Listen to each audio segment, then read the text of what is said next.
아빠와 함께 시네마 천국.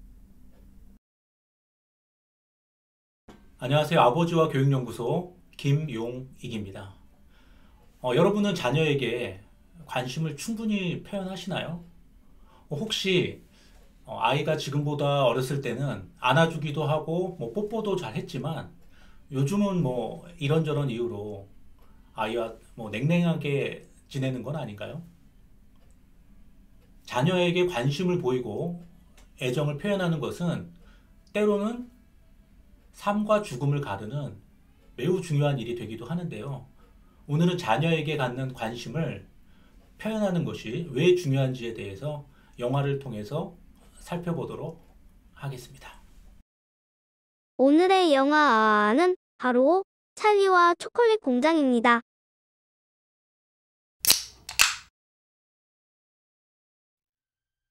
찰리네 가족은 비록 넉넉한 형편은 아니지만 아빠와 엄마, 할아버지와 할머니, 그리고 외할아버지와 외할머니가 함께 원카 초콜릿 공장 옆 허름한 오두막집에서 오손도손 살고 있습니다. 원카 초콜릿은 달콤한 맛으로 유명하지만 공장에 일하러 가는 근로자 없이 비밀스럽게 초콜릿을 만드는 회사로도 유명합니다. 또한 회사의 주인 원카 역시 그를 본 사람이 아무도 없을 정도로 베일에 가려진 인물로 유명합니다. 어느 날 원카는 세계에서 판매되는 초콜릿 속에 5개의 황금 티켓을 숨기고 그 티켓을 찾은 어린이들에게 신비한 원카 초콜릿 공장을 장악하도록 하는 이벤트를 진행한다고 발표하였습니다. 이는 전 세계에서 황금 티켓을 찾기 위한 열풍이 벌어지며 티켓이 나타날 때마다 주인공에 대한 관심이 쏟아지게 되었습니다. 찰리의 부모님 역시 아들의 생일을 맞아 원카 초콜릿을 선물로 준비하고 할아버지도 꼬깃꼬깃 숨겨둔 비상금을 털어 초콜릿을 선물하지만 아쉽게도 황금 티켓은 보이지 않습니다. 눈이 펑펑 내리던 어느 날 찰리는 눈길을 걷다가 한 장의 지폐를 발견하고 가게로 달려가 원카 초콜릿을 샀는데 뜻밖에도 그 안에서 마지막 황금 티켓을 발견하게 됩니다. 황금 티켓을 얻은 찰리는 과연 원카의 초콜릿 공장을 견학할 수 있을까요? 그리고 도대체 원카의 초콜릿 공장엔 어떤 비밀이 숨겨져 있을까요?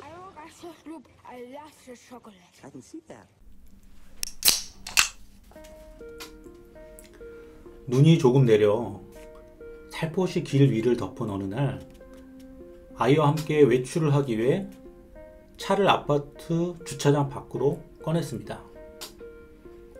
그런데 생각보다 날씨가 추워서 차를 집 앞에 댄 후 아들에게 아빠 방에 있는 두꺼운 외투를 가져다 달라고 부탁했습니다. 녀석은 후다닥 차에서 내려 집으로 달려갔고 약간의 시간이 흐른 뒤 제 외투를 들고 차에 타며 투덜대기 시작했습니다. 이야기를 들어보니 아이가 집으로 쏜살같이 달려가다가 아파트 입구에서 살얼음을 딛고 미끄러졌는데 바로 앞에 한 아저씨가 서 있었지만 자신을 일으켜 주기는커녕 다치지 않았는지 물어보지도 않았다며 어떻게 한 아파트에 사는 어른이 그렇게 무심하냐며 씩씩대는 것이었습니다. 저는 재빨리 아이에게 다친 곳은 없는지 그리고 아프지는 않은지 물었고 아빠 옷을 가져다줘서 고맙다고 칭찬도 해주었습니다. 어느새 자동차는 출발하고 금세 아이는 아무 일도 없었다는 듯 제잘되고 장난을 치기 시작했습니다. 작은 관심이 어느새 투덜대던 아이를 귀여운 종달새로 만들었습니다. 비록 아이는 그 아저씨로부터 도움을 받지는 못했지만 언제나 자신의 곁에는 든든한 아빠가 있다는 걸 몸과 마음으로 느꼈을지 모르겠네요. 만약 찰리의 부모와 조부모가 바쁘고 또 형편이 어렵다는 이유로 아이에게 관심을 가지지 않고 방치했다면 과연 찰리는 잘 자랄 수 있었을까요? 비록 찰리는 경제적으로 넉넉한 환경에서 자라지는 못했지만 부모의 세심한 보살핌 그리고 손자를 아끼는 조부모의 관심 속에서 잘 성장한 진정한 행운아였다고 생각합니다. 찰리도 그런 가족의 소중함을 잘 알기에 자신의 욕심보다 가족 그리고 공동체를 먼저 생각할 줄 아는 멋진 소년으로 자란 것입니다. 그 출발점에는 바로 부모의 사랑과 관심이 있었음을 주목해야 합니다.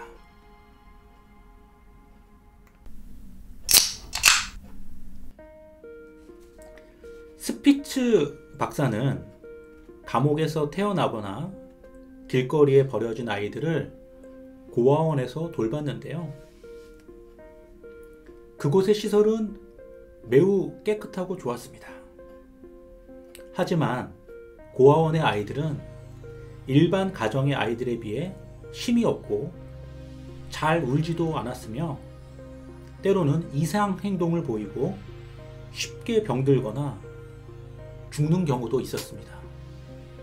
어느 날 스피츠 박사는 멕시코로 여행을 갔다가 우연히 한 고아원을 방문하게 되는데 그곳은 자신이 일하는 고아원에 비해 위생적이지 않고 음식도 변변치 않았습니다. 하지만 아기들의 모습은 생기가 넘치고 이상행동도 거의 보이지 않았는데요. 환경적인 면에서 분명 자신이 운영하는 고아원의 시설이 훨씬 뛰어났지만 아이들의 상황은 오히려 반대인 것에 호기심을 느낀 스피츠 박사는 한 달간 멕시코의 고아원을 지켜본 후 이런 차이점이 나타난 이유를 드디어 찾게 되는데요. 그것은 바로 관심이었습니다. 멕시코 고아원에는 이웃마을 여인들이 매일 찾아와 아이들과 눈을 맞추고 안아주고 노래도 불러주면서 애정어린 관심을 꾸준하게 보여줬던 것입니다. 미국으로 돌아온 스피츠 박사는 자신이 근무하는 고아원에 보모를 더 확보하고 아이들에게 관심을 적극적으로 표현하고 신체 접촉 또한 늘리게 했습니다. 결과는 정말 놀라웠는데요. 이전과 달리 아이들은 이상행동을 거의 보이지 않았고 건강 상태도 상당히 개선되었습니다. 작은 관심의 차이가 아이들의 발달은 물론 때로는 삶과 죽음을 나누는 결정적인 역할을 했던 것입니다.